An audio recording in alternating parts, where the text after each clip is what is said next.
ప్రత్యక్షత అనగా యేసుక్రీస్తును చూచుట. భూజనులందరూ యేసు ప్రభుని చూస్తారు.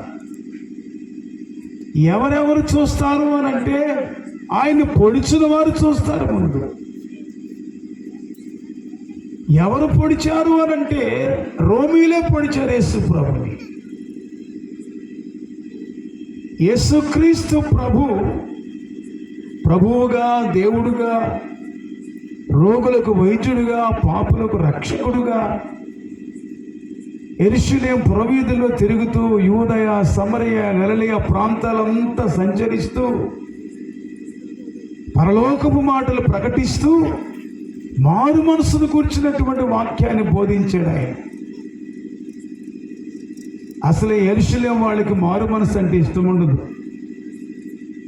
మారు మనసు పొందటం అని అంటే చేసిన తప్పిదాన్ని ఒప్పుకొని విడిచిపెట్టాలి.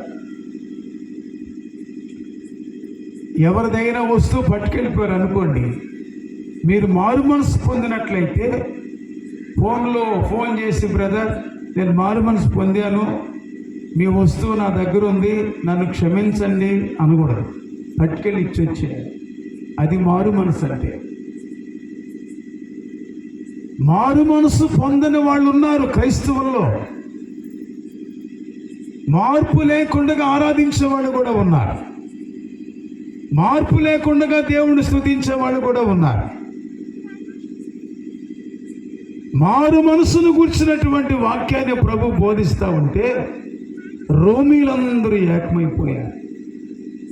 అప్పటికి యెరూషలేముని పొంతు పిలాతు పరిపాలిస్తూ ఉన్నాడు.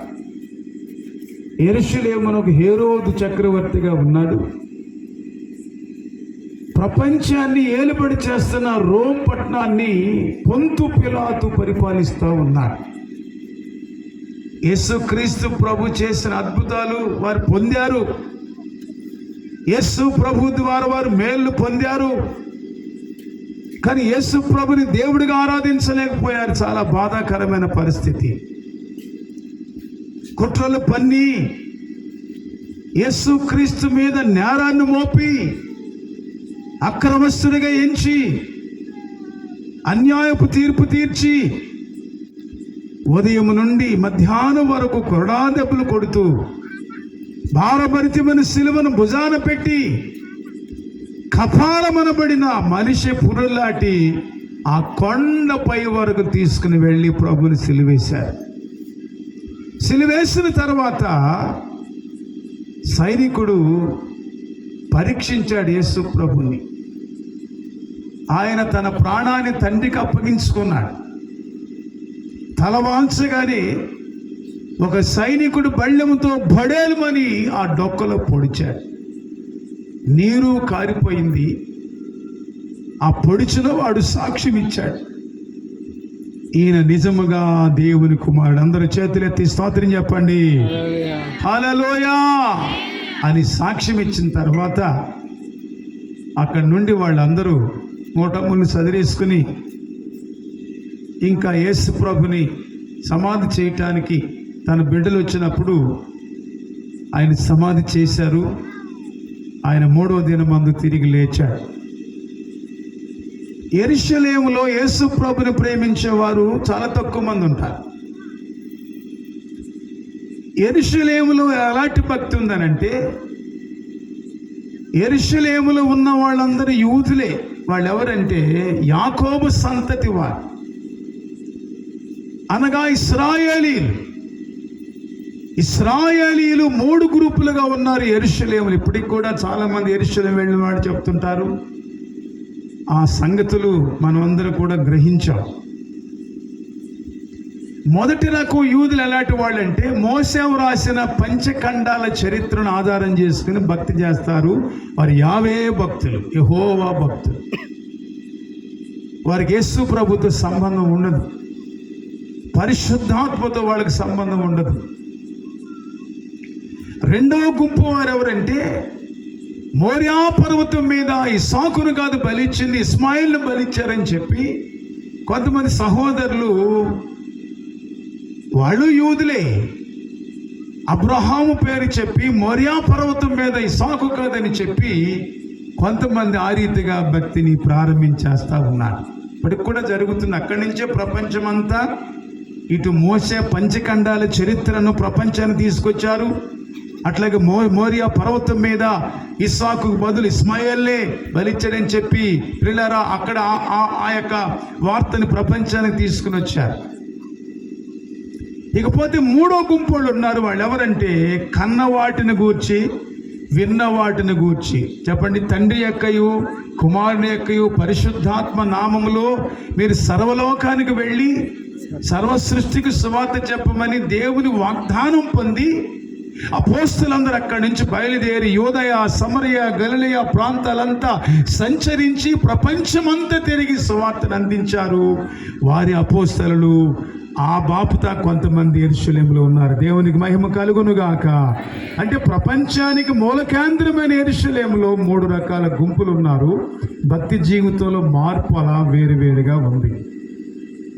అక్కడ భక్తి ఇక్కడ కూడా ఉంది. అసలు ఆరంభంలో వాడు కరెక్ట్గా చేసి పెట్టుంటే ఇన్ని తెప్పులు వచ్చేవి కాదు. ఈ క్రైస్తవ లోకంలో క్రైస్తువులకే పడిజావదు, సంఘానికి పడిజావదు. ఆరాధికుడైన దేవుడిని ఆరాధించడానికి ఎన్నో రకాల తడుకు వస్తూ ఉంటారు, గ్రూపులు పెట్టుకుంటూ ఉంటారు. పిల్లరా, నేను చాలా సంవత్సరాలుగా దేవుని సేవ చేస్తున్నాను. నాకెవరు విరోధులు లేరు. నేను విరోధులతోనే మాట్లాడతాను, విరోధులతోనే నా సహవాసం. బైబిల్ ఏం చెప్తుందంటే, నీవు నా పక్షముగా ఉండి సేవ చేస్తే నీకు విరోధముగా గుంపు కూడు వారందరూ కూడా నీ పక్షం వారు అవుతారు. చేతులెత్తి దేవునికి స్తోత్రం చెప్పండి. ఇది క్రైస్తవ లక్షణం. క్రైస్తవ జీవితంలో విరోధ బుద్ధి కనుక పోయినట్లయితే చెప్పండి, దేవుడు యొక్క ఆ పరిచర్యలో కనుక మీరు పాలుభాగస్తులైతే కనుక తప్పనిసరిగా దేవుడు మిమ్మల్ని దీవిస్తాడు. దేవునికి మహిమ కలుగునుగాక. చెప్పాలి హల్లెలూయా. చల్లగా ఉంది, అందరూ మాట్లాడుతుండాలి. ఎందుకంటే ఏ టైంలో రెప్పడద్దో నాకు తెలియదు. కొంచెం లైట్కి మస్తుగా ఉంది. అర్థమైందమ్మా? వాళ్ళు మస్తం లైట్గా రెప్పడింది అనుకోండి, మేము సైలెంట్కి వెళ్ళిపోతాం వదిలేసి. తెల్లవారు ఇక్కడ 2 రోజులు వస్తుంది. అంచేత మధ్య మధ్యలో అందరూ చేతులెత్తి దేవుని స్తోత్రం చెప్పండి హల్లెలూయా. కాబట్టి యేసుక్రీస్తు ప్రభువారి యొక్క చరిత్రను గూర్చి అంచె దినములలో మరలా చెప్పాల్సి వస్తుంది. ఒకసారి ప్రభు వచ్చారు, 30 సంవత్సరాల వరకు ఆయన సైలెంట్గా ఉన్నాడు. 3 సంవత్సరాలు 6 మాసాలు సేవ చేశాడు. ఆయన వదకు తేబడిన గొర్రె పిల్ల బొచ్చు కత్తిరించు అనేది మౌనంగా ఉన్నట్లుగా మౌనంగా ఉన్నాడు. ఆయన నోరు తెరవలేదు. ఆయన పాపానికి పరిహారం కొరకై పాపం పైన శిక్షను విధించడానికి యేసు ప్రభు తన రక్తాన్ని చిందించి ప్రాణం పెట్టాడు. ఆయన నిజమైన దేవుడు. అందరూ చేతులెత్తి మరొకసారి దేవునికి స్తోత్రం చెల్లిద్దాం. హల్లెలూయా. రక్త ప్రోక్షణం పాపానికి పరిహారం అనే శ్లోకం యేసుక్రీస్తు ప్రభులు నెరవేరింది. కాబట్టి పిల్లరా, యేసుక్రీస్తు ప్రభు చనిపోయి తిరిగి లేచారు, వెళ్ళిపోయారు. ఇప్పుడు చెప్పే సబ్జెక్ట్ ఏంటంటే మరలా వస్తున్నాడు అనే వాక్యం. ఈసారి యేసు ప్రభు ఆకాశ మధ్యమునకు వస్తాడు. ఆకాశ మధ్యమునకు రాగానే ఎవరు చూస్తారు యేసు ప్రభునంటే ఆయన పొడిచిన వారు చూస్తారు. ఎంత ప్రేమ గల దేవుడు అండి. పొడిచినోడిని చూడటానికి దేవుడు వస్తున్నాడా? అవును. ఆయనకు విరోధం లేదు, ఆయనకు కక్షలు లేవు, ఆయనకు శాపాలు లేవు. ఆయన ప్రజలను ప్రేమిస్తున్నాడు. మరొకసారి అందరి చేతులు ఎత్తి స్తోత్రం చెప్పాలా? ఈ రాత్రి ఆయన ప్రేమను గురించి మరొకసారి స్తోత్రం చెల్లిద్దాం. హల్లెలూయా. ఎంత ప్రేమ గలది. ఈ వాక్యం చదివేసరికి అనుకున్న యేసు ప్రభుకి ఎవరు శత్రుడు లేరు. ఆయన చనిపోయేటప్పుడు కూడా చెప్పాడు, తండ్రి వీరు ఏమి చేస్తున్నారు, వీరు ఎరగరు కనుక వీరును క్షమించమన్నాడు ఆయన. మరలా వచ్చేటప్పుడు ఎవరికి దర్శనము, ఎవరికి డైరెక్ట్గా ప్రభు కనిపిస్తాడంటే మొట్టమొదటిగా ఆయన పొడిచిన వారు చూడాల. తర్వాత ఎవరు చూస్తారంటే ప్రజలందరూ చూస్తారా. ఆ తర్వాత మూడోది ఏంటంటే భూజనులందరూ ఆయనను చూచి రొమ్ము కొట్టుకోవాలి, ఆగకుండా మానకుండా. అంటే ఆ రూపం ఎట్లా ఉంటుందో చెప్పమంటారా? గొర్రె పిల్లగా రావట్లేదు ఆయన. గొర్రె పిల్లను చూస్తే అది పెద్ద మనకు హాని చేయదు. మేక పిల్లని చూడండి, హాని చేస్తాడు. గొర్రె పిల్ల మనసు వేరు, మేక పిల్ల మనసు వేరు. గొర్రె పిల్లగా ప్రభు వచ్చారు, రక్తాన్ని చిందించారు. అందుకే రక్తం చిందించబడాలి కాబట్టి యేసుక్రీస్తు ప్రభు శరీరధారిగా పుట్టవలసి వచ్చింది. ఆయనకి శరీరం ఎందుకు? మన పూర్వీకులు యూదులు పంచఖండాల చరిత్ర చెప్తూ పాప పరిహారార్థము, అపరాధ పరిహారార్థము, సమాధాన బలి, అపరాధ బలి, బలులు, నైవేద్యములతో ఆ ఐదు ఖండాల చరిత్రను ఆచరిస్తున్న యూదుల యొక్క చరిత్ర భాగములో ఎడ్లను, మేకలను, గొర్రెలను, గువ్వలను, పావురాల్ని వధిస్తూ రక్త ప్రోక్షణతో వారు తమ పాపములు పోయినట్లుగా అనుకున్నారు. కాబట్టి ఇది కరెక్ట్ కాదని ఆయన మొదటి అనుభవంలో గొర్రె పిల్లగా రక్తం కార్చడానికి వచ్చాడు ఆయన. ఇప్పుడు ఆయన గొర్రె పిల్లగా నామకరణం చేయబడిన, ఇప్పుడు ఆఖరి వరకు గొర్రె పిల్ల ఆయన పేరు. ప్రకటన 19లో రాస్తాడు, గొర్రె పిల్ల వివాహ మహోత్సవ సమయము వచ్చిందంటాడు. అక్కడ కూడా గొర్రె పిల్ల కనిపిస్తుంది. గొర్రె పిల్ల స్వభావ రీత్యా హాని చేయని, ఎవరిని బాధపరచని, హింసించని ఆ నైతికమైన స్వభావం ఆయనలో ఉంది కాబట్టి ఆయనకు గొర్రె పిల్ల అనే పేరు. యేసుక్రీస్తు ప్రభు వారికి 252 పేర్లు ఉన్నాయి. నా లెక్కలో నేను బైబిల్ చదువుతూ నోట్ చేసినటువంటి పేర్లు 252 పేర్లు వచ్చిన యేసు ప్రభుకి. ఎట్లా అంటారు? ఆశ్చర్యకరుడు, ఆలోచనకర్త, ఇట్లా యేసు క్రీస్తు, నీతి, జ్ఞానం, పరిపూర్ణత, పరిశుద్ధత. యేసు ప్రభుకి పరిశుద్ధత అని కూడా పేరు. మొదటివాడు, కడపటివాడు, ఆమె, ఇట్లా మొత్తం నేను కౌంట్ చేస్తే 252 పేర్లు నా అనుభవంలో నాకు కనిపించింది. కానీ వీటన్నిటికంటే ప్రాముఖ్యమైనది గొర్రెపిల్లే. ఆ గొర్రెపిల్ల ఇప్పుడు గొర్రెపిల్లగా రావట్లేదు. కొదమ సింహం అని, యూదా గోత్రపు సింహం అని పేర్లు పెట్టారు ఆయనకి. సింహం అని ఎందుకు పెట్టారు అని అంటే, ఆయన కొరుకు తిని చంపడానికి కాదు.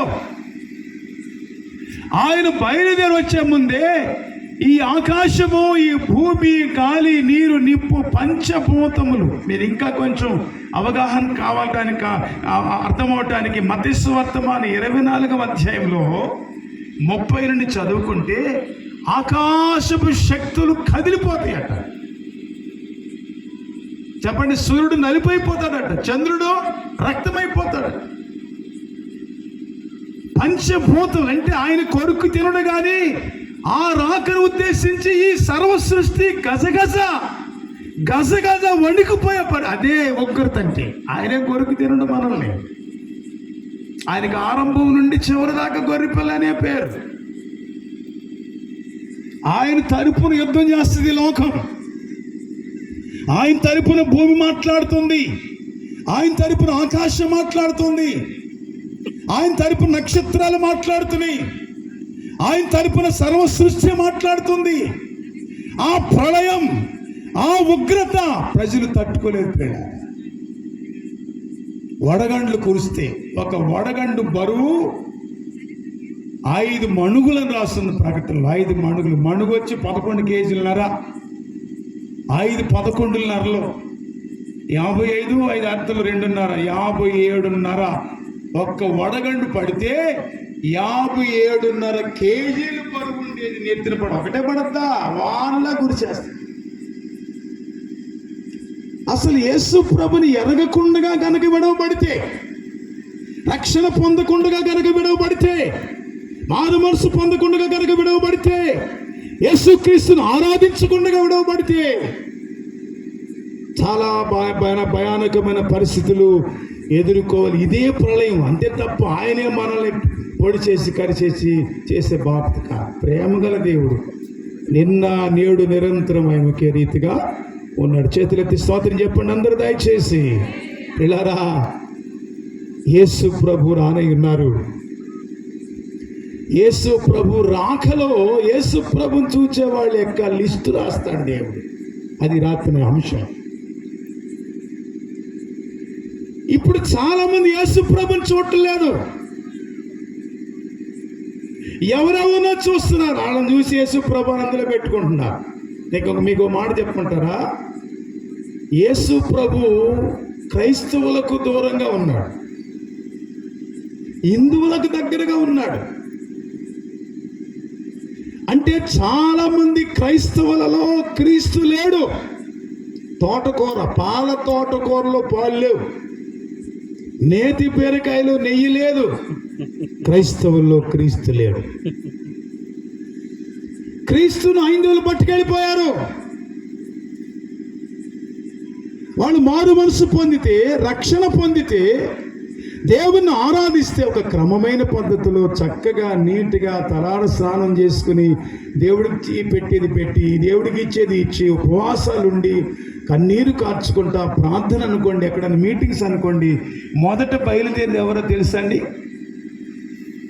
హిందువులుగా ఉండి రక్షింపబడి దేవునితో సహవాసం చేస్తున్న వారిని నేను చూసింది మీకు ప్రకటిస్తున్నాను.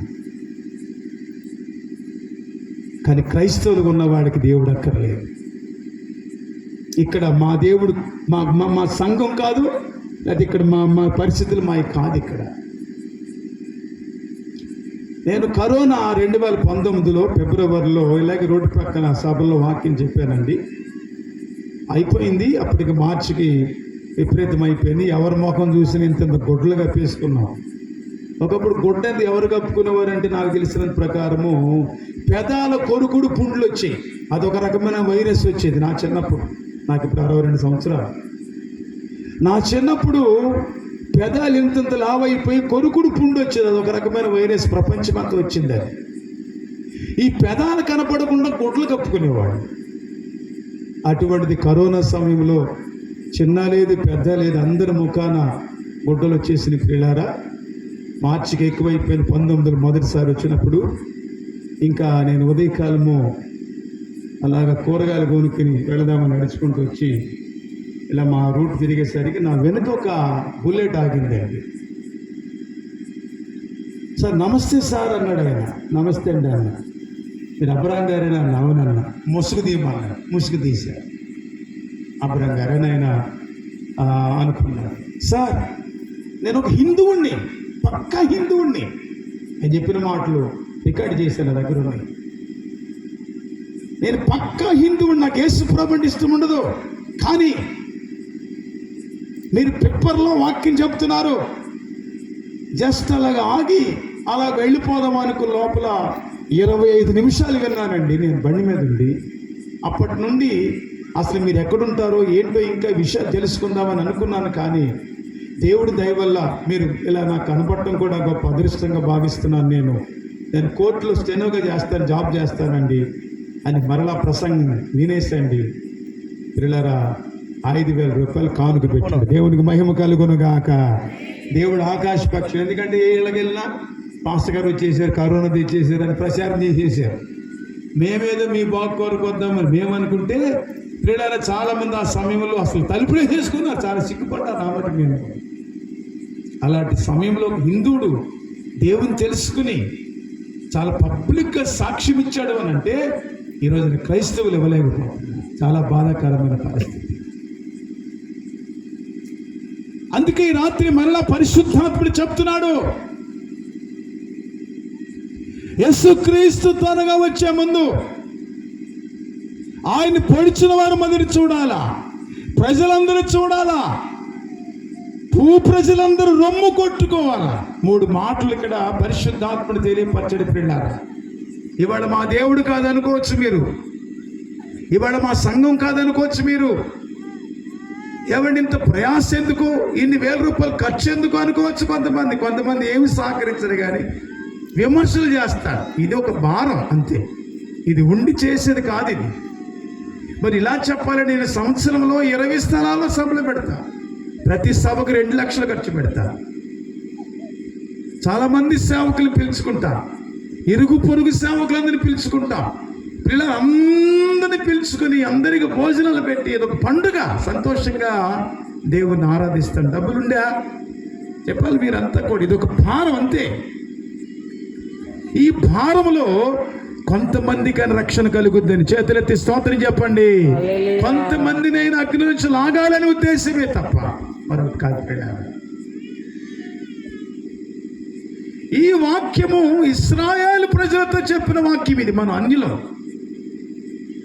మనము క్రీస్తుని ఎరగని అన్యులమై ఉండగా తన దాసుడైన తోమా మన దేశానికి వచ్చి కేలకట్ట ప్రాంతంలోకి వచ్చి కేరళ రాష్ట్రంలో సువార్త చెప్పి మెడ్రాస్ ప్రాంతానికి వచ్చి అక్కడ సువార్త చెప్పి ఆ తర్వాత ఒకరి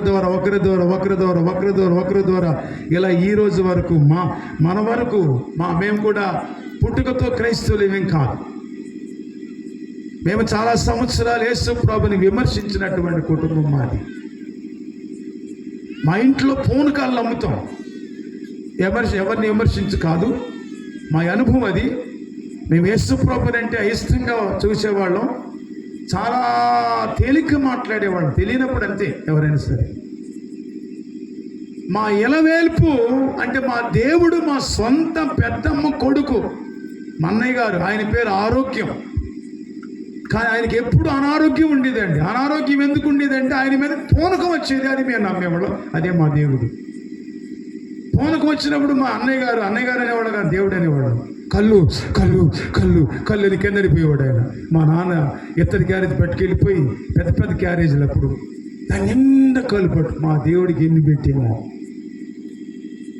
పిల్లరా, నిజమైన దేవుని ఎరగకుండా చీకట్లో బ్రతికిన రోజుల్లో మా కుటుంబం ఉంది. పాస్టర్ గారు మా గృహానికి వచ్చి మా అమ్మగారికి 2 మాటలు చెప్పి వెళ్ళారు. మా అమ్మగారి అక్కడంతా చేసే కార్యక్రమం అంతా కూడా, ఈ మా అన్నయ్య గారికి చేసే కార్యక్రమం అంతా కూడా ఆమె పూజారిగా ఉండేది. ఆమె మనసు మార్చుకుంది. మా అన్నయ్య గారికి ఇక బట్టలు కొనిపెట్టేసి, నాయనా మీ ఇంటికాడ దిగబెట్టేస్తున్నాము, మేము ప్రభుని తెలుసుకున్నామని మా అమ్మగారు చాలా చక్కగా బాధపరచకుండా గాయపరచకుండా చక్కగా సింపుల్గా మా అన్నయ్య గారిని వాళ్ళ ఇంటికి పంపేసింది. బట్టలు కొనేది వెళ్ళిపోతారు ఎవరైనా సరే. చూడండి, ఇంటికాడ తెస్టేసారు అనుకోండి, వెళ్ళలేదు అనుకోండి, బట్టలు కొనండి వెళ్ళిపోతారు కట్టుకొని. ఇంకొండరే కాండి అక్కడ. ఇదొక ట్రిక్, ఇది మీకు తెలియదు ఇలాంటి విషయాలు. బట్టలు కొనగానే మా అన్నయ్య మా దేవుడు వాళ్ళ ఇంటికి వెళ్ళిపోయాడు. తర్వాత ఏలూరు వాళ్ళది పోనింగ్ అని ఏలూరు దగ్గర అక్కడ రోడ్ యాక్సిడెంట్లు చచ్చిపోయాడు మా అన్నయ్య గారు. మా దేవుడు చచ్చిపోయాడు. తర్వాత ఇక మా అమ్మ ద్వారా మెల్లగా మేము ప్రభువులోకి వచ్చాం. జీవము కలిగిన ప్రభుని ఆరాధిస్తున్నాం.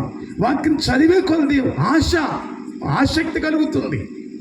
సత్యదేవుడని యేసును ఆరాధించడానికి ఎంతో బలాన్ని శక్తిని ఉపయోగించవలసి వస్తుంది పిల్లారా. దీని గురించి ఎన్ని సంవత్సరాలైనా సరే చెప్పండి, అలుపు లేకుండా ప్రయాసపడి సువార్త ప్రకటిస్తామని మీ ముందు సాక్ష్యం ఇస్తున్నాం. అందరి చేతులెత్తి స్తోత్రం చెప్పండి. ఈ అనుభవం మీ అందరికీ ఉండాలా, మీ అందరూ ప్రయాసపడాలా, మీ అందరూ దేవుని సేవలో పాలుభాగస్తులు అవ్వాలా. కాబట్టి ప్రియులారా, ఈ ప్రకటన గ్రంథం 1వ అధ్యాయము 7వ వచనం ఎవరి గురించి? మీ గురించి కాదు, నా గురించి కాదు.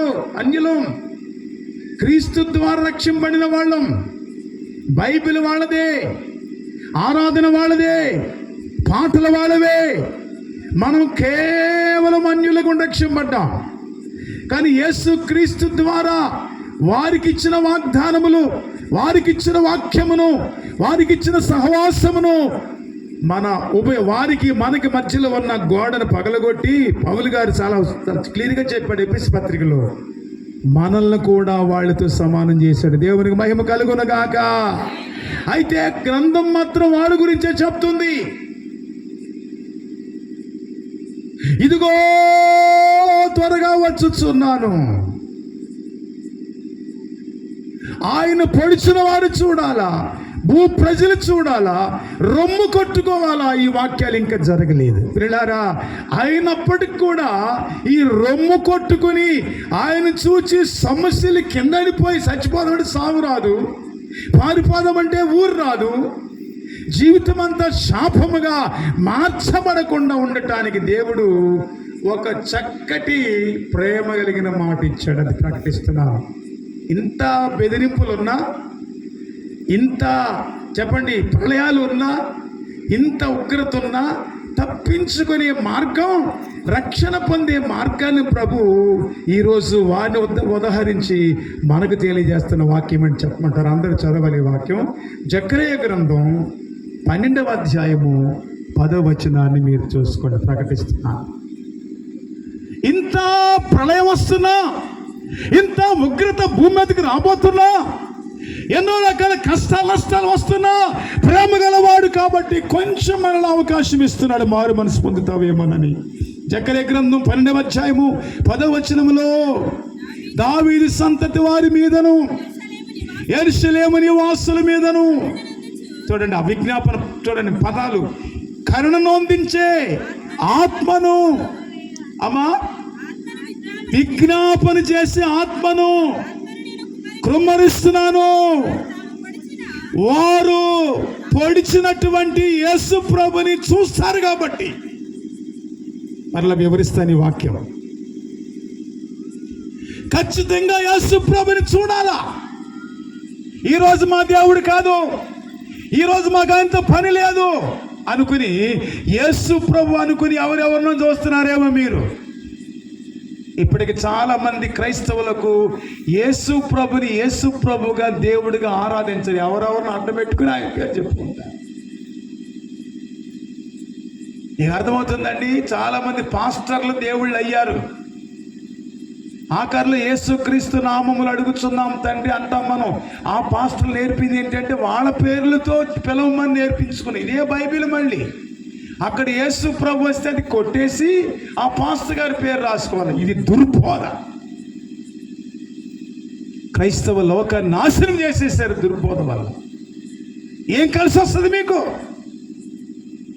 నిజమైన రక్షకుడు ఎవరు? ప్రాణం పెట్టింది ఎవరు? రక్తం కార్చింది ఎవరు? క్రైస్తవులు గుడ్డోళ్ళే. వాక్యములు అలాగే ఉంది. ఎవరు గుడ్డోళ్ళు? నా ప్రజలే గుడ్డోళ్ళు అని రాస్తుంది వాక్యంలో. ఎవరు పాస్టర్ గారు? రక్షణ ఇచ్చింది ఎవరు? రక్తము కార్చింది ఎవరు? యేసు కదా. మరి ఇక్కడ మీ పేరు రాయటమని అడగరు. వాళ్ళు కూడా భజన చేస్తారు ఆ పాస్టర్ గారికి. క్రైస్తవ లోకములో క్రీస్తు కనబట్లేదు ప్రియులారా. క్రీస్తును సరిగా చూడలేదు. ఇప్పటికి చాలా మంది క్రైస్తవులు క్రీస్తును చూడట్లా. క్రీస్తు వలె ఎవరెవరినో చూసుకుని భజన చేస్తున్నారు. అందుకే మరలా చూడవలసి వస్తుంది, మరలా చూడవలసి వస్తుంది. ఈ చూపు రక్షణ కొరకు కాదు, ఈ చూపు స్వస్థత కొరకు కాదు, ఈ చూపు ప్రేమగా ఉండటానికి కాదు, రొమ్ము కొట్టుకుని ఆడవలసిన పరిస్థితి వస్తుంది. ఇంకా రాలేదు కాబట్టి దేవుడు ఇంకొక అవకాశం ఇస్తున్నాడు.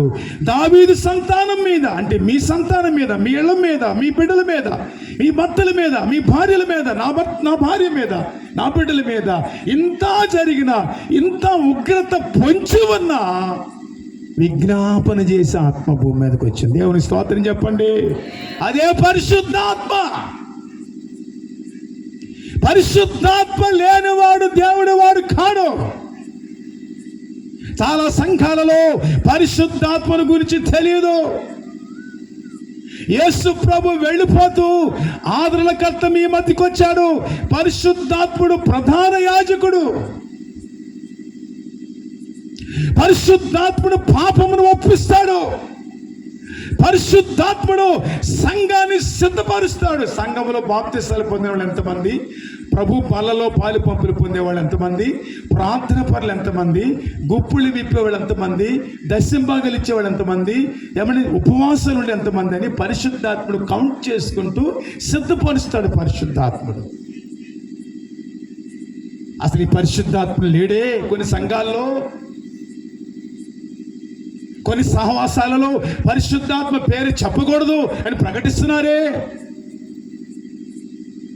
యేసుక్రీస్తు యాజకుడిగా రాకముందు పరిశుద్ధాత్ముడే ప్రధాన యాజకుడిగా ఉన్నాడు. పరిశుద్ధాత్ముడు దశమ భాగమును పుచ్చుకున్నాడు. యేసుక్రీస్తు శరీరధారిగా రాకముందే పరిశుద్ధాత్ముడు అబ్రహాము దగ్గర దశమ భాగం పుచ్చుకున్నాడు, 10%. ఆదికాండం 14వ అధ్యాయంలో 18వ వచనం మనం చూస్తాం. అబ్రహాము జయించి ఇంటికి రాగానే పరిశుద్ధాత్ముడు ఎదుర్కొన్నాడు. పరిశుద్ధాత్ముడు అబ్రహామును దీవించాడు. పరిశుద్ధాత్ముడు అబ్రహామును దీవించిన మరుక్షణమే పరిశుద్ధాత్ముడు అబ్రహాముకి రొట్టెను ద్రాక్షరసం ఇచ్చాడు. రొట్టె ద్రాక్షరసముల పాలు భాగస్తులు ప్రతి ఒక్కరూ దశమ భాగం దేవుడికి ఇవ్వాలి. లేవే కాండము 27వ అధ్యాయము 26వ వచనము కాబోలు దశమ భాగం మీ భూ జంతువులలోనేమో కానీ వృక్ష ఫలములలో కానీ భూ జంతువులన్నిటిలో దశమ భాగము యెహోవా సొమ్ము అని పబ్లిక్ రాస్తుంది. లేవే కాండం 27వ అధ్యాయం 26వ వచనంలో దశమ భాగం దొంగిలించేవాడు క్రైస్తవులు అవుతారా?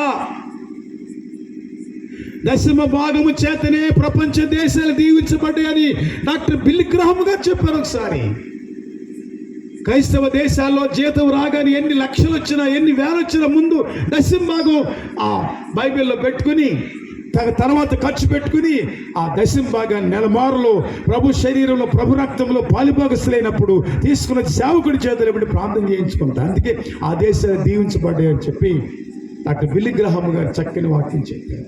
మనక ఉన్న దానిలోనే మొక్కలు చేసేస్తాం. ఎప్పుడు మీటింగ్లో కానుకలు పెట్టినా చర్చిలో కానుకలు పెట్టినా పదే పదే నేను పాడనా 20 రాదు 10. ఎప్పుడు కానుకేసినా 10. ఎంత భారమైన సభలు.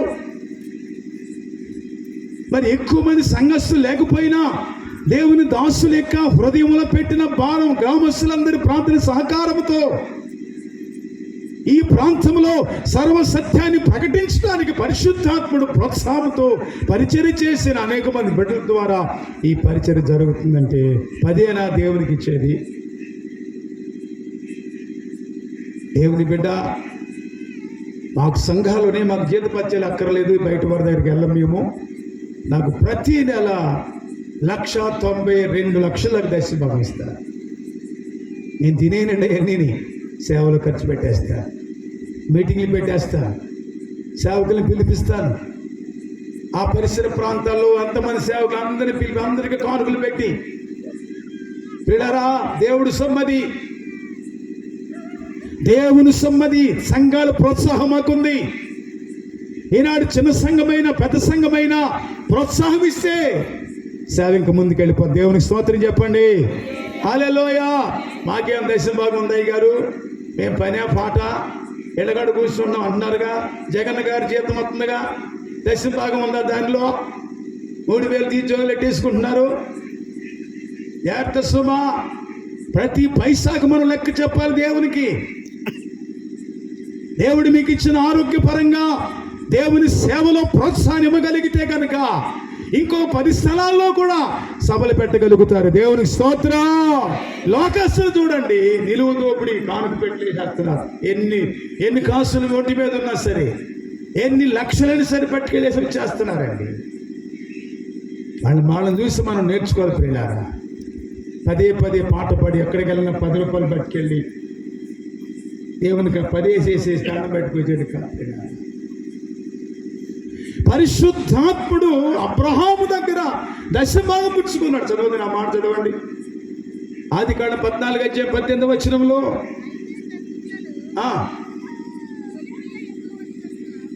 అదేనా 14-18 కిందకి రండి.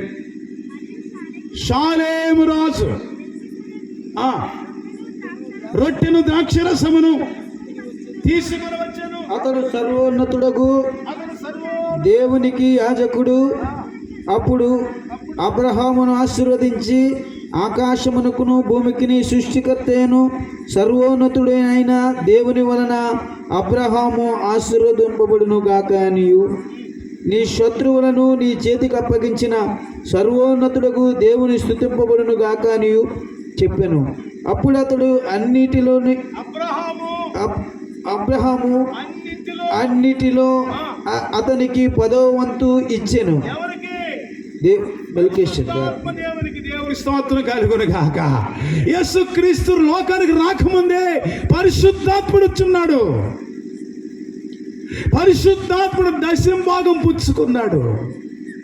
అబ్రహాం ఎన్ని కోట్లు ఇచ్చుంటాడు? ఆదికాండం 13వ అధ్యాయంలో అబ్రహాము గొప్ప ధనవంతుడై వెండి బంగారములు పశువులు గలవాడని 13వ అధ్యాయం ఆదికాండం 1వ వచనం సాక్ష్యం ఇస్తుంది. ఒకప్పుడు లేనివాడే, ఎన్నిక లేనివాడే.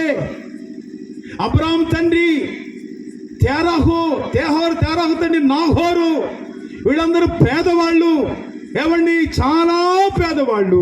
కానీ దేవుడు అలాంటి వారిలో నుంచి అబ్రాహామును బయటికి పిలుచుకొచ్చిన తర్వాత, అబ్రాహాము దేవుని మాట విన్న తర్వాత, దేవునికి బలిపీటలు కట్టిన తర్వాత, దేవుని దగ్గర సాగిలిపడిన తర్వాత, నమ్మకత్వాన్ని చూసిన దేవుడు గొప్ప ధనవంతుడు తీసేసి ఎన్ని కోట్లు ఇచ్చి ఉంటాడు?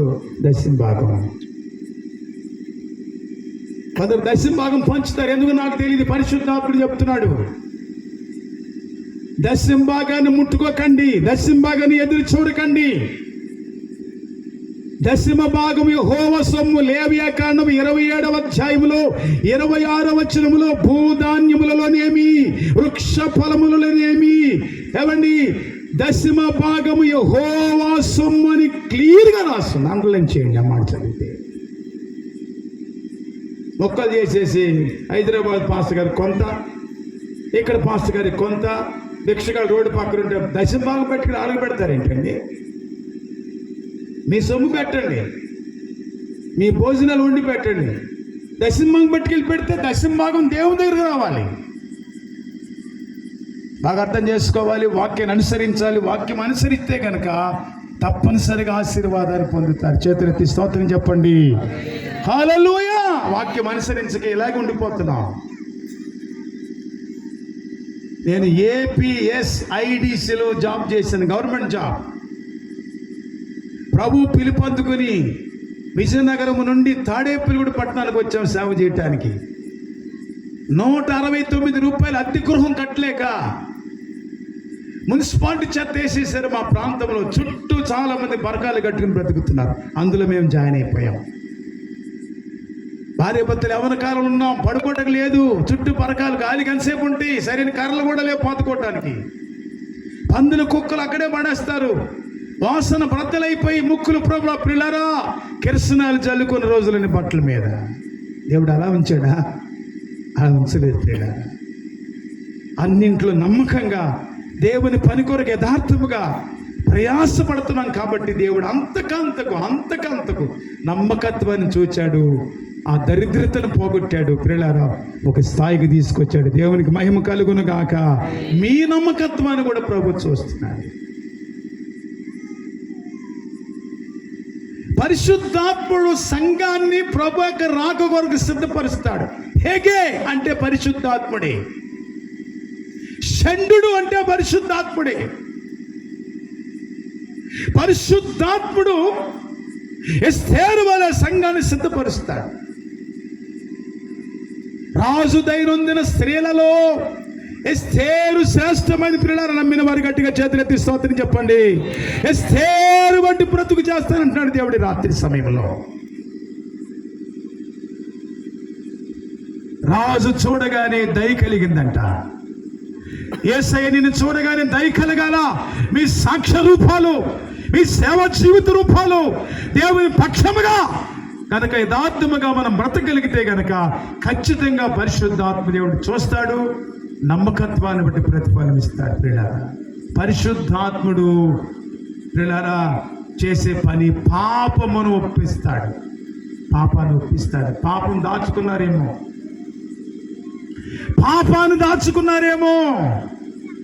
పాపాన్ని ఒప్పిస్తారు. సమూయేలు 2వ గ్రంథం 12వ అధ్యాయంలో దావీదు పాపమును దాచుకున్నాడు సేవకుడు ముందు. సేవకుడు గృహానికి రాగానే చెప్పండి పాప క్షమాపణ పొందాలా. యేసుక్రీస్తు ప్రభు జక్కయ్య గృహానికి వెళ్ళగానే యేసుక్రీస్తుని చూసిన జక్కయ్య తండ్రి, నేను ఎవరి దగ్గర అయితే ఒకరికి బదులు 4 తీసుకున్నాను, తీసుకున్న వాళ్ళకి ఇచ్చేస్తాను ప్రభువా, నా ఆస్తి పేదలకు ఇచ్చేస్తాను ప్రభువా, నేను నీతో వచ్చేస్తాను. ఇది ఒప్పుకోలే జీవితం అండి. ఇది మారు మనసు అంటే. ఇది పరిశుద్ధాత్ముడు ఎవరిలోకి వస్తాడో వారే చేయగలుగుతారు. నామకార్థంగా ఉన్నవాళ్ళు చేయలేరు. నామకార్థంగా బ్రతికే వాళ్ళు చేయలేరు. పిల్లారా, నేను సమాధి చెప్తున్నాను రాత్రి. వాక్యములు అనుసరించే వాళ్ళే చేస్తారు. మారు మనసు ఎవరు పొందారో వారే పబ్లిక్ గా పాపమును ఒప్పుకుంటారు, పాప క్షమాపణ పొందుతారు, చేతులు పట్టుకుని బ్రతిమాలుకుంటారు, కాళ్ళు పట్టుకుని బ్రతిమాలుకుంటారు. అయ్యా పొరపాటు జరిగిందయ్యా అని పాప క్షమాపణ పొందేది ఎవరంటే మారు మనసు పొందిన వారే. ఆ మారు మనసు పొందిన వారే సంఘం. ఆ సంఘాన్ని ఒప్పిస్తారు. ఎంత మారు మనసు పొందినా, ఎంత దేవుని వాక్యం చెప్పినా, ఎంత ప్రభుత్వ సహవాసం చేసినా ఎక్కడో కొంచెం అనేది కనబడుతుంది. చేదైన వేరు ఎక్కడో కనిపిస్తుంది. కాబట్టి అందుకే పరిశుద్ధాత్మని చెప్పాడు, ఆయన ముఖ కాంతిలో మన రహస్య పాపములు కనబడుచున్నవి. అంచేత తప్పనిసరిగా అందరూ మోకాళ్ళు వేసి ప్రభు దగ్గర క్షమాపణ. బైబిల్ పట్టేసుకుంటే కాదు, బోధ చేసేస్తే కాదు. బోధ ఎవరేం చేస్తారు? బోధకులు ఎక్కువైపోయారు. సమర్పణ గలవారు వేరుగున్నారు, సమర్పణ లేని వాళ్ళు కూడా బోధకులయ్యారు. ఏం చేస్తున్నారు అయ్యగారు? ఖాళీగా ఉండలేక సేవ చేస్తారు. ఖాళీగా ఉండలేక కూలి పనికి వెళ్ళు, ఆటో సర్వీస్ చేసుకుని చక్కగా సర్వీస్ డబ్బులు వస్తాయి. ఖాళీగా ఉన్నారని సేవ చేయటం ఏంటి? దేవుని బిడ్డ, ఈ రాత్రి సమయంలో పరిశుద్ధాత్ముడు నీలో ఉంటే మీరు చేసే పనిలో తప్పులను దేవుడు చూస్తాడు, సరి చేస్తాడు. అంచేత పరిశుద్ధాత్ముడు ఇంకా దేశంలో నివాసం చేస్తున్నాడు. దావీదు సంతతి వారి మీదను, యెరూషలేము నివాసుల మీదను చెప్పండి, కరుణ నొందించే ఆత్మను, విజ్ఞాపన చేసే ఆత్మను ఇంకా దేవుడు భూమి మీద ఉంచాడు. కాబట్టి ఆయన పొడిచిన వారు చూస్తారంట. అప్పుడు నువ్వు చూడలేవు. కాబట్టి దేవా, నేను పాపినని కనుక ఈ రాత్రి ఒప్పుకోగలిగితే అప్పుడు ఆయన నువ్వు ఇంత బాధతో, ఇంత టెన్షన్తో గుండె బాదుకుని ఎంత చూడవలసిన అవసరం ఉండదు. సింహం వస్తే సింహం పిల్ల వెనకాల వెళ్ళిపోద్ది. నేను చిన్నప్పుడు చదువుకున్న పుస్తకంలో ఒక సబ్జెక్ట్ నాకు బాగా గుర్తుంది, నాకు సేవలో బాగా ఉపయోగపడుతుంది. అదేంటంటే ఒక పాఠం. ఒక సింహపు పిల్ల అడవిలో తప్పిపోయిందండి పుట్టినప్పుడే. అది క్రమేపీ కుందేలు పిల్లల్లో కలిసిపోయి శాకాహార భోజనానికి అలవాటు పడిపోయింది. దాని క్రూరత్వం తెలియదు. అమ్మ నేర్పితేనే కదా ఏదైనా సరే. కొంతమంది ఆడవాళ్ళు ఏమి నేర్పుతారు చెప్పమంటారా? కొంతమంది స్త్రీలు ఆత్మపూర్ణులు, ప్రార్థనాత్మ, మందిరానికి వెళ్దాం, స్తోత్రం చెప్పురా, ప్రార్థన చేసుకుని తినరా, వెళ్ళేటోడు వచ్చిన మోకరించడానికి కొందరు నేర్పుతారు ప్రార్థన పనులు. కొందరు అలా నేర్పరండి, భలే నేర్పుతారు కొంతమంది లోకం. మేము ఆరాధనకి వెళ్ళే ముందు ఒక సహోదరి కుమార్తెను తీసుకొచ్చింది. అన్నగారిని వందనాలమ్మా, చెప్పండి అమ్మా అన్న. ఇది భలే డ్యాన్స్ చేస్తుంది అయ్యగారు, ప్రార్థనలు పెట్టినట్టుంది. నన్ను డ్యాన్స్ చేస్తే ప్రార్థనలు పెట్టినా ఏమా బాగా డ్యాన్స్ చేయ ప్రార్థనలు పెట్టినా అంటారా వద్దంటారా? అసలు అడగొచ్చు అడగకూడదు కూడా కొంతమందికి. మరి ఏంటో తెలియదు, మేము అంతలో ఒకవైపోయామన్నమాట. ఏమండి, నేను అనుకున్నాను కదా ప్రార్థనలు పెట్టి అన్నట్టుగా ఉంది ఇది. కొంతమంది ఆడవాళ్ళు ఏం చేస్తారంటే, అరే మీ మామ వచ్చాడు చూడరా, పిల్లలు ఇస్తాడా వాడుగు, ఆడు 2వ సంవత్సరం, అప్పుడు ఆడికి పిల్ల అవసరం అయిపోయింది. దైవభక్తి మాటలు చెప్పరు కొంతమంది. రే మీ నాన్న జేబులో డబ్బులు పట్టుకెళ్ళి నేర్పింది, ఆడు 10 రూపాయలు 20 రూపాయలు ఎట్టిపోతాడు. నువ్వు తీసివ్వలేక బద్ధకం లెగలేక. దేవుని పిల్లలారా, క్రమం నేర్పండి, పిల్లల క్రమం నేర్పండి, స్తోత్రాలు నేర్పండి. దేవుని స్తుతించే అవసరతలు ఉన్నాయి. భోజనం తినే ముందు స్తోత్రం చెప్పమానండి, ప్రార్థన నేర్పించండి. దేవుని బిడ్డలారి రాత్రి సమయంలో పరిశుద్ధాత్మ ఎందుకు ఈ విషయాలు ప్రకటిస్తున్నా నాకు తెలియదు. నేను సిద్ధపడిన వేరు, నడిపింపు వేరు. ఇక్కడ అవసరతలు ఉన్నాయేమో నాకు తెలియదు. అలాంటి ఆత్మ, అలాంటి ఎదురు చూపులు ఉన్నాయేమో నాకు తెలియదు. నేను ఎప్పుడు పుస్తకాల మీద రాసుకొచ్చే పరిస్థితి నాకు లేదు, నాకు అవసరం లేదు కూడా. వాక్యముతో నింపబడి ఉంటాను, ఎప్పుడు వాక్యంతో నింపబడే ఉంటాను. ఆ సందర్భానుసారంగా దేవుడు ఏదో ఒక మాట బయటికి తెస్తాడు. ఆ మాట ప్రజలకు ప్రకటించడానికి చాలా సంతోషపడుతూ ఉంటాను. దేవునికి మహిమ కలుగును గాక. చెప్పండి హల్లెలూయా. ఈ జ్ఞాపనాత్మ ఇంకా భూమి మీద ఉంది, అందుకే నాకు ఆలస్యం అవుతుంది. 100 గొర్రెలు ఒకటి తప్పటకు వీల్లేదు. ఈ గ్రామంలో ఎవరు నశించిపోటకు వీల్లేదు. ఈ జ్ఞాపనాత్మ అల్లాడుతుంది భూమి మీద. ఇందాక దేవుని దాసులు ఆత్మతో ఆరాధించారు. నాకు డిస్క్ ప్రాబ్లం గురించి ఎక్కువ సమయం నిలబడలేను నేను. ఆ డిస్క్ ప్రాబ్లం ఎక్కువై చాలా ఒకప్పుడు చాలా బాధపడ్డాను. దేవుడి స్వస్థత, అది సందర్భం లేదు, టైం లేదు నాకు చెప్పడానికి, ముందుకెళ్ళిపోతున్నా. దేవుని బిడ్డ ఈ రాత్రి సమయంలో ఇంకా విజ్ఞాపన కడుతున్నాడు ఇక్కడ. ఆయన వచ్చే ముందు నువ్వు చూడలేవు. ఆయన గొర్రె పిల్లగాని ఉంటాడు కానీ గొర్రె పిల్లగా లేడు. ఆయన నిన్నున్ననేమి హాని చేయడు. ఆ రాకతోనే పంచభూతములో నిక్కటమైన వేండ్రముతో పేతురు గారు రాసేశాడు. ఆ రాకతోనే ఇవన్నీ కదిలిపోతాయి. నక్షత్రములు రాలిపోవును, ఆకాశ శక్తులు. ఏమనుకుంటున్నారండి? ఇంత తీరుబడి ఉంటుందా? ఇంత సరదాగా కూర్చునే రోజులు ఉంటాయి అంటారా? రాబోయే రోజుల్లో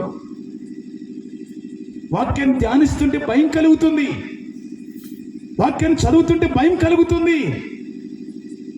ప్రపంచానికి దుర్గతి పట్టబోతుంది, ప్రపంచ శక్తులు కదిలిపోతున్నాయి. అలా రాగానే ఆయన మహానుభావుడు ఆ ఉగ్రత ఈ ప్రపంచానికి ప్రిడారాయి ఈ పంచభూతాల చేత ప్రజలకు చేరవేస్తా ఉంటే ఆ దినమున యెహోవా ఘనత నొందును గాక. హల్లెలూయా. చెప్పండి హల్లెలూయా. విజ్ఞాపన ఆత్మ నియమం తీసివేయబడుతుందేమో. పేరే క్రైస్తవులు, పేరే దేవుని బిడ్డలు. వాక్యం ఏం చెప్తుంది మీ గురించి? యెషయా గ్రంథములో 32వ అధ్యాయము 13, 14, 15 వచనాల్లో చూస్తే పేరే క్రైస్తవులు, కానీ క్రైస్తవులలో క్రీస్తు లేడు. చదవండి యెషయా గ్రంథం 32వ అధ్యాయము 13, 14, 15 వచనాలు.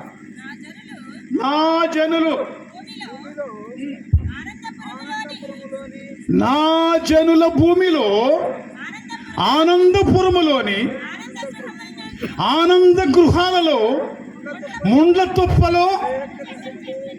తుప్పలు గచ్చపోదలు అనుకుందాం.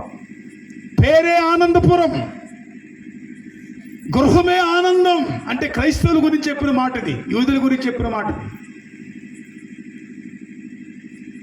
ఆనందపురము, ఆనంద గృహము. ఈ ఆనంద గృహములో ముండ్ల పొదలు గచ్చ పొదలు నుండి ఇంట్లో మొలుస్తున్నాయి అంట. ఏంటి ప్రభు అని అడిగాను ప్రభుని. ఈ ముండ్ల పొదలు ఏంటి ప్రభువా? పేరేమో క్రైస్తవులు కదా, ఏంటి ముండ్ల పొదలంటే క్రైస్తవుల క్రీస్తు లేడు కాబట్టి క్రైస్తవులు రుణ బాధలు ఎక్కువైపోయి, క్రైస్తవుల మనశ్శాంతి లేదు, క్రైస్తవుల కుమ్ములాట్లు ఎక్కువైపోయి, క్రైస్తవుల ప్రార్థనాత్మ లేదు, క్రైస్తవుల విజ్ఞాపనాత్మ లేదు, క్రైస్తవులు దేవుని కొరకు కనిపెట్టలేదు, క్రైస్తవులు ప్రభు రాకడ కొరకు కనిపెట్టట్లేదు. కాబట్టి కారణం ఏంటి ప్రభు అని అడిగినప్పుడు మత్తయి సువార్త 13వ అధ్యాయంలో ప్రభు నాకు వచ్చిన గుర్తు చేశాడు. అదేంటంటే ముండ్ల పొదలలో విత్తబడిన వారెవరనగా ఐకిక విచారాలు, ధనమోసం అని ప్రభు తెలియపరిచారు. అంటే క్రైస్తవ కుటుంబాలలో ఐకిక విచారాలు ఉన్నాయి. ఏం చేద్దాం, ఎలా చేద్దాం, ఎలా బ్రతుకుదాం, పిల్లకి పెళ్ళవుద్దా, ఇంటి అప్పులు తీరతాయా, ఈ సమస్యలు తీరతాయా? పేరే క్రైస్తవులు, ఆనందపురమే, ఆనంద గృహమే, కానీ ముండ్ల తుప్పలు గచ్చ పొదలు మొలుస్తున్నాయి. అయితే యెషయా గ్రంథం 32వ అధ్యాయములో 14వ వచనం చివరి భాగంలో పై నుండి ఆత్మ కృమ్మరించబడే వరకు చేతులెత్తి గట్టిగా అందరూ స్తోత్రం చెల్లించాలి, గట్టిగా మాట్లాడాలి. హల్లెలూయా, హల్లెలూయా, హల్లెలూయా. పై నుండి కనుక ఆత్మ ఆనందపురములోనికి కనుక వస్తే, ఆనంద గృహములోని కనుక ఆత్మ వస్తే, ఆత్మ కృమ్మరింపు జరిగితే కనుక ఇక ఐక్య విచారాలు, ధన మోసం ఉండదు. చేతులెత్తి స్తోత్రం చెప్పండి, చప్పట్లు కొట్టండి గట్టిగా. హల్లెలూయా. ఎంత మంచి వాక్యం రా. ఆత్మతో నడిపించబడాలి, ఆత్మ కార్యం జరగాలి. ఆత్మ లేనివాడు నా వాడు కాడు. మీరెవరైనా కానివ్వండి, ఎన్ని మందిరాలను కట్టుకోండి, ఆత్మ లేనివాడు నా వాడు కాడు. మీరు వాక్యానికి వాక్యమే జవాబు చెప్పుకోవాలా, వాక్యాన్ని వాక్యముగానే ధ్యానించాలి. ప్రియులారా, ఆనందపురములో ఉన్న ఐకిక విచారాలు, ఈ బాధలు, కష్టసుఖాలు ఇవన్నీ కూడా గ్రహిస్తున్నారు. కానీ ఆత్మను పొందితే, ఆత్మతో ఆరాధిస్తే, ఆత్మతో నడిపించబడితే, ఆత్మ పూర్ణులుగా మార్చబడితే ఈ గృహాలలో ఉన్న ఐకిక విచారాలు, ముండ్ల పొదలు ఎగిరిపోతే వేస్తున్నాము. దీనంతటి కారణము విజ్ఞాపన చేసే ఆత్మ, పరిశుద్ధాత్మ. పరిశుద్ధాత్మ, ఈ పరిశుద్ధాత్మ మనల్ని సర్వ చర్చలు నడిపిస్తాడని విజ్ఞాపనకర్తను దేవుడు భూమి మీద ఉంచాడు. ప్రియులారా, విజ్ఞాపన చేస్తున్నాడు. మీకు తెలియదు దేవుడి బాధ, మీకు అర్థం కాదు, మాకు అర్థమవుద్ది దేవుడి బాధ ఏంటో. ఆయన గురించి ఏం రాసింది తెలుసండి? లోబడని ప్రజల వైపు యేసయ్య చెప్పాలి, పూర్తి చేయండి. దినమెల్ల చేయండి. మీరు ఒక అర్ధగంట ఎలా పెట్టి కూర్చొని ఉంటారా? ఒక అర్ధగంటకి ఇక ముడుకులు తాగేస్తుందండి. నేను ఆరంభంలో 13 గంటలు మోకాళ్ళ మీద ఉండేవాడిని. 13 గంటలు ఆంచి బలంలో ఉన్నాను అప్పటికి. పిల్లరా, మోకాళ్ళు గిజగలాడితే ఈ ఎడం కాలు గిజగలాడితే ఎడం చేత చల్లి మనం సరుచుకునేవాడిని. ఈ సరుపుకి మోకాళ్ళు ఎప్పుకో గుర్తుండే కాదు మా ఇంట్లో. అట్లా నా శరీరాన్ని శిక్షించుకునేవాడిని. 4 రోజులు ఉపవాసం ఉండేవాడిని. చివరి రోజుకి గొంతు ఎండిపోయి ఏమైనా త్రాగాలంటే లోపలికి వెళ్ళేది కాదు.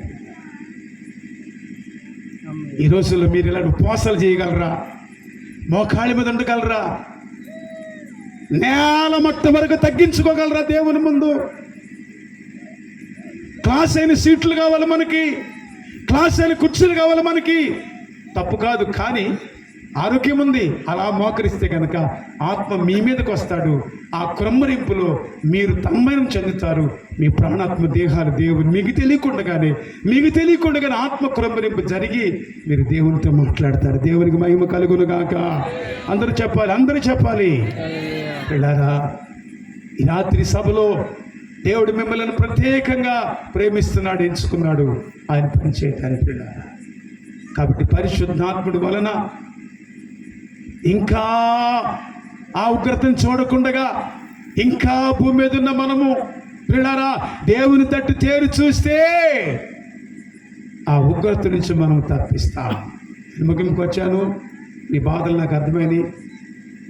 కొందరు అటు వస్తున్నారు ఏంట్రా బాబు అనుకుంటున్నారు కొంతమంది. అయితే విజ్ఞాపనాత్మ కూడా ఉన్న కొందరు లెక్క చేయరంట. మా మతం కనుకో, మా దేవుడు కనుకో, ఈ పాస్టర్లు తీసుకెళ్ళి పడేసేయండి. ఇప్పటికీ చాలామంది భారతదేశంలో భిన్నత్వంలో ఏకత్వం ఉంది, మత స్వేచ్ఛ ఉంది, వాక్ స్వేచ్ఛ ఉంది, భావ స్వేచ్ఛ ఉంది.